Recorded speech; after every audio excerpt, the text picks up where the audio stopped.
नमस्ते दोस्तों, स्वागत है आपका अपने चैनल कड़वा है तो सच है में।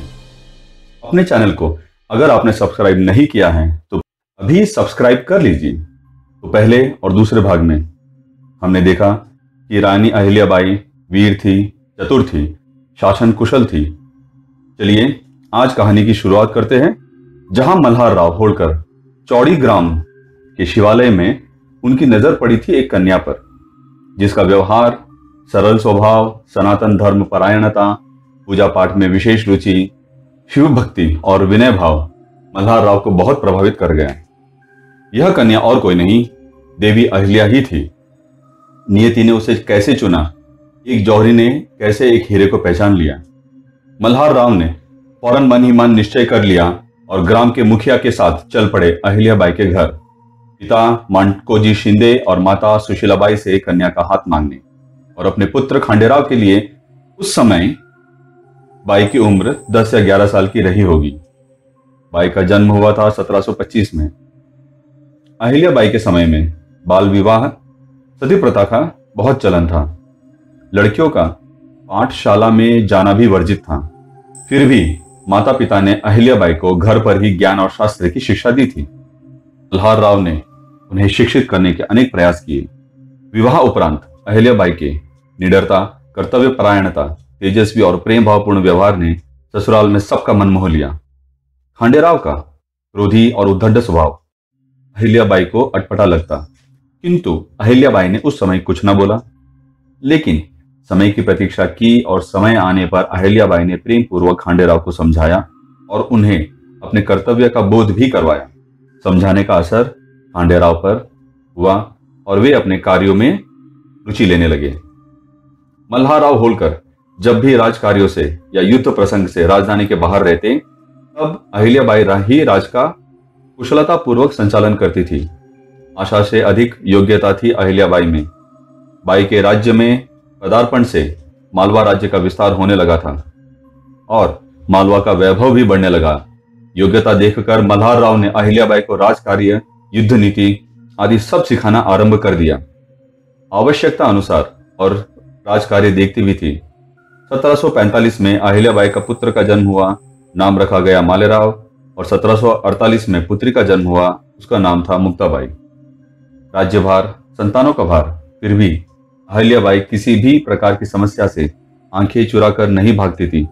पूरी शक्ति के साथ उसका सामना करती। समस्या के निवारण करने में ही उनका विश्वास था। खांडेराव वास्तव में वीर योद्धा भी थे। उसने अपना दायित्व भली भांति संभालना शुरू कर दिया। मल्हार राव बहुत खुश थे अहिल्याबाई द्वारा लाए गए इस परिवर्तन से। 1745 में मल्हार राव और राजा सूरजमल जाट के बीच युद्ध छिड़ा। युद्ध चलते कई महीने हो गए, किंतु ना सूरजमल जाट अपनी हार मानने को तैयार और ना मल्हार राव अपनी सेना पीछे लेने को तैयार। इसी युद्ध भूमि पर अहिल्याबाई भी पहुंची थी। बहुत प्रसन्न थी अहिल्याबाई पति द्वारा सैनिकों का धैर्य बंधाने और कार्य संचालन को देखकर।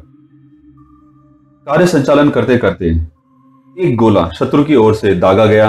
वो गोला सीधे खांडेराव के सीने में जा लगा और खांडेराव की तत्क्षण मृत्यु हो गई और उसी क्षण युद्ध रुक गया। मल्हार राव को यह दृश्य देखकर असहनीय पीड़ा हुई। पुत्र जमीन पर मृत पड़ा है और अहिल्याबाई ने घोषणा कर दी है पति के साथ सती हो जाने की।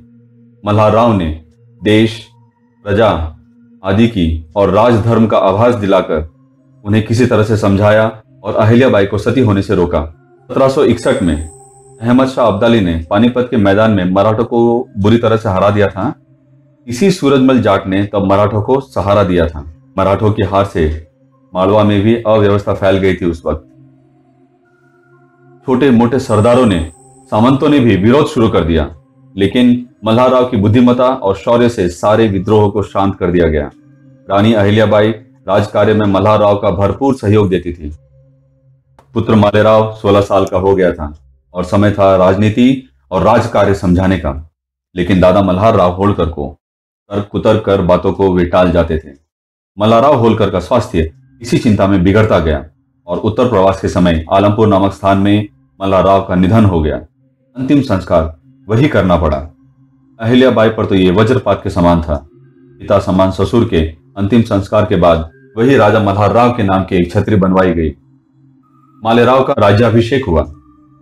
सारा राजकार्य रानी अहिल्याबाई ही संभालती थी। वे ही सर्वे सर्वा थी। मालेराव किसी भी राजकार्य में रुचि नहीं लेता था। उसकी रुचि सिर्फ मदिरा में थी और वो मदिरा का दास बन चुका था। रानी अहिल्याबाई ने उसे समझाने के भरसक प्रयास किए, लेकिन सब निष्फल रहे। मालेराव को जब भी समझाया जाता, वो बात मानने का स्वांग रचता और पीठ पीछे वही गलतियां दोहराता रहता था। मालेराव का संतों को कष्ट देना उसका प्रिय खेल था। प्रजाजनों को नाना प्रकार के कष्ट देना, उन्हें संतापित करना उसके मन को विशेष आनंद देते थे। प्रजा त्रस्त थी, लेकिन मालेराव की यह कृत्य रानी अहिल्याबाई के कान तक कभी नहीं पहुंच पाए। 1767 मालेराव इसी दुर्व्यसन अत्यधिक मदिरापान ने उनका स्वास्थ्य बिगाड़ दिया और काल को वे प्राप्त हो गए। यहां पर कुछ इतिहासकारों ने यह भी बताया है कि अहिल्याबाई ने खुद अपने पुत्र मालेराव को मृत्युदंड दिया था। मालेराव द्वारा कुछ दरबारियों को मृत्यु तुल्य पीड़ा दी गई थी अपनी क्रीड़ा के लिए, इसीलिए हाथी को पैरों तले कुचलवाने का आदेश दे दिया गया था, ऐसा कहना है कुछ इतिहासकारों का। लेकिन यह बात सत्य नहीं है। प्रथम प्रमाण में ऐसा कहीं नजर नहीं आया है। अहिल्याबाई की ख्याति से जलने वालों का यह प्रपंच था। उन्होंने ऐसा झूठी बातें फैलाई हो सकती है, और इतनी ममतामयी स्त्री से ऐसी निर्दयता की आशा भी करना व्यर्थ है। उस समय के मराठों में राघोबा सबसे वयस्क थे और उन्हीं के आग्रह पर गंगाधर राव को अहिल्याबाई के सहायता के लिए मालवा भेजा गया था। हो सकता है कि यह प्रपंच उसी के द्वारा रचा गया हो, ताकि अहिल्याबाई की जनप्रिय छवि को तोड़ी जा सके, जनता में रोष पैदा कर सके, लेकिन ऐसा नहीं हुआ। अहिल्याबाई गंगाधर राव की चाटुकारिता को पहचानती थी। गंगाधर राव ने नाना प्रकार से और प्रपंच से उन्हें राजगति त्यागने, दत्तक पुत्र लेने का सुझाव दिया। जब बात न बनी, षड्यंत्र भी रचा, लेकिन अहिल्याबाई सब समझ जाती और गंगाधर राव के षड्यंत्रों को काट देती थी। गंगाधर राव ने लालच दिलाया राघोबा को, और इसी लालच में वे राघोबा अंधे हो गए और एक अकेली विधवा अबला नारी समझकर मालवा को हड़पने के अग्रसर हो गए। लेकिन अहिल्याबाई को अपने गुप्तचरों के द्वारा पहले ही पता चल गया था, तो अहिल्याबाई ने भावी संकट को जानकर अपनी सैन्य शक्ति बढ़ाने की आशा से आसपास के सारे राजा, जिनमें सिंधिया भी थे, भोसले भी थे, पवार, गायकवाड़ आदि सब थे, इन सबको सहायता की अपेक्षा से पत्र लिखा, और यह युक्ति ही उनकी काम आई। अहिल्याबाई के रक्षार्थ भोसले स्वयं सेना समेत नर्मदा तट पर पहुंच गए, और पुणे के मुख्य पेशवा ने भी सहायता भेजी और पत्र लिखा कि जो भी अहिल्याबाई के साथ अन्याय करे उसे दंड देना उचित होगा। अहिल्याबाई ने तुकोजी राव को सेनापति भार दिया और स्वयं भी तलवार लेकर सेना के सामने खड़ी रही। गंगाधर राव आश्चर्यचकित रह गए। वे समझ ही नहीं पाए कि उन्हें अंधकार में रखकर अहिल्याबाई ने कब और कैसे इतनी सुंदर और सुदृढ़, वह तो भागे भागे पहुंचे राघोबा के पास, जो क्षिप्रा नदी के पार अपनी सेना समेत पड़ाव डाल चुके थे और युद्ध घोषणा की सोच ही रहे थे। राघोबा कांप गए और अपनी अदूरदर्शिता को कोसने लगे और इसी विकट स्थिति से निकलने का मार्ग खोजने लगे। यहां सेनापति तुकोजी ने क्षिप्रा नदी के पास पड़ाव बैठा दिया और एक संदेश भेजा राघोबा के पास। संदेश की भाषा सुनकर ही राघोबा की हवा निकल गई और वे समझ गए कि उन्होंने जिसे अबला समझा था और जिस राज्य को हड़प लेना उन्होंने आसान समझा था, उनकी तैयारी तो महाविनाश की है। राघोबा की सारी वीरता विलुप्त हो गई। उन्होंने फौरन संदेश भिजवाया कि उनका तो कोई दुर्भावना नहीं है, ना ही वे किसी युद्ध की नियत से यहाँ आए हैं, लेकिन वे तो अहिल्याबाई को सांत्वना देने के निमित्त से आए हैं। और पालकी में सवार होकर 5 या 10 सेवकों के साथ फौरन तुकोजी राव के शिविर में पहुंच गए, जहां से उन्हें ससम्मान इंदौर ले जाया गया और इनकी आवभगत की गई। 1 मास तक राघोबा इंदौर में ही रहे और इस बीच अहिल्याबाई के व्यवहार और राज शासन से वे प्रभावित हुए बिना ना रह सके और बाई का आदर करने लगे। अहिल्याबाई कर वसूल करने में आनंद नहीं पाती थी, अपितु प्रजाहित के कार्यों में ही संचित धन को खर्च कर देने में वे ज्यादा सुख पाती थी। रोज शिवभक्ति, शास्त्र श्रवण, ब्राह्मणों को दान, याचकों को भिक्षा आदि देने के बाद ही माता खुद भोजन ग्रहण करती थी। ऐसी थी उनकी राज व्यवस्था, ऐसी थी उनकी दिनचर्या। सारा उत्तर भारत उद्दंड जाट, पिंडारों और रुहेली आदि अनेकों लुटेरों से त्रस्त हो रहा था। इनमें सबसे प्रख्यात थे जंगली जाति के भील और खंजर। एक स्थान से दूसरे स्थान पर जाना बहुत कष्टकारी होता था। इनसे लूटे बिना कोई जा ही नहीं सकता था। कुछ नीतिविहीन राजा तो इस ओर ध्यान ही नहीं देते थे। वे खुद भी धन लोलुप थे। भीलों ने इतना उत्पात मचा रखा था कि उन्होंने अपने प्रदेश में ही निकलने वालों पथिकों को लूटने के बदले में व्यापारी आदि से कर वसूलना शुरू कर दिया था और उस कर का नाम दिया गया था भील कौड़ी। जब अहिल्याबाई को इन सब की सूचना मिली, पहले बाई ने भीलों के प्रमुखों को बुलाकर समझाया, लेकिन जब वे ना माने तो माता ने एक घोषणा करवाई राज्य में कि जो भी वीर भीलों के आतंक से मालवा राज्य को मुक्त कराएगा, उस वीर से वे अपनी पुत्री का मुक्ता का विवाह करेगी। ऐसा वीर उन्हें मिला भी। वीर का नाम था यशवंतराव फणसे, जिसने सेना की मदद से अपने पराक्रम से ऐसा इनका नाश करना शुरू किया कि आखिर वे भील और लुटेरे पूरी तरह वंश समाप्ति की ओर बढ़ चले थे। तब उन्होंने अहिल्याबाई की अनुकंपा की। बाई ने उनको आश्रय दिया, उनको समझाया, उनके वाणिज्य की और उनके सरल जीवन यापन की सही व्यवस्था कर अपने राज्य में शांति स्थापित की। यह देखकर आसपास के राज्य के राजा भी हैरान हो गए। प्रजा धन्य धन्य करने लगी थी।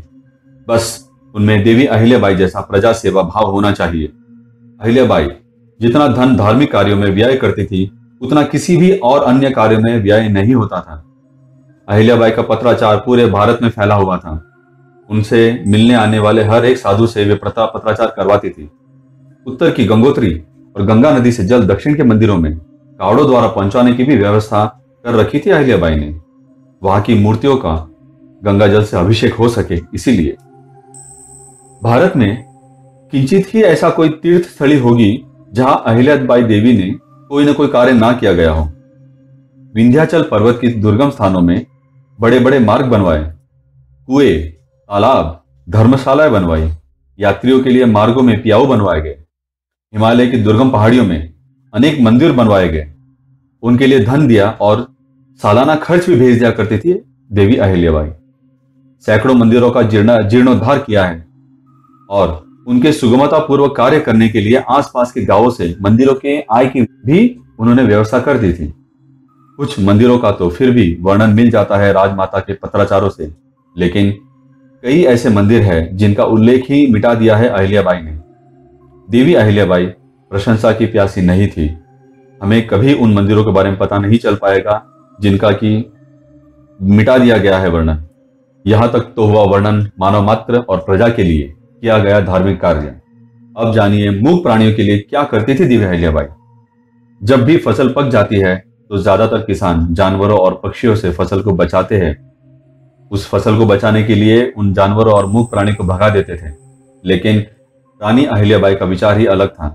वे सैकड़ों एकड़ की भूमि, खड़ी और पक्की फसल वाले खेत मोल पर ले लेती थी और वहां पर पशु पक्षियों को चुगने और चरने के लिए छोड़ देती थी। बड़े बड़े युद्ध करके भी अगर जीत लिए जाए तो उतनी ख्याति, उतनी कीर्ति नहीं मिल सकती जो उससे कई गुना कम खर्च करके रानी अहिल्याबाई ने कमाया था। धन्य है ऐसी रानी अहिल्याबाई। उस समय की उनकी प्रजा भी धन्य है। युद्ध की विभीषिका से कई अधिक पुण्य का कार्य ये जीव दया है। यहाँ कुछ मुख्य बातें थी जिनका वर्णन किया गया है। यहीं पर माता अहिल्याबाई की जीवनी को हम समाप्त करते हैं। माता के समकालीन और राजा उनका सम्मान क्या करते थे। टीपू सुल्तान, जिसने सैकड़ों मंदिर तोड़वाए, वह तक माता का सम्मान करता था। माता अहिल्याबाई सिंधिया रानी के लिए एक प्रेरणा स्रोत बनी थी। माता अहिल्याबाई के निज जीवन में कोई सुख न था। पति खांडेराव, पुत्र मालेराव, ससुर मल्हार राव, पुत्री मुक्ता, जमाई यशवंतराव फणसे, उनका नाती नाथू राव, सब इनकी नजरों के सामने ही चल बसे थे। सन 1798 में पंचतत्वों में लीन हो गई यह अवतार देवी। ऐसे शासक विरले ही मिलते हैं जो युद्ध से नहीं बल्कि प्रेम से राज्य को जीत लिया करते हैं, धर्म से राज्य को अपने वश में कर लिया करते हैं। ऐसी धार्मिक माता अहिल्याबाई को हमारा कोटि कोटि प्रणाम। दोस्तों, आपको आज की कथानक कैसा लगा हमें कमेंट करके जरूर बताएं। इस वीडियो को लाइक और हमारे चैनल को सब्सक्राइब करना बिल्कुल भी ना भूलें। धन्यवाद। वंदे मातरम।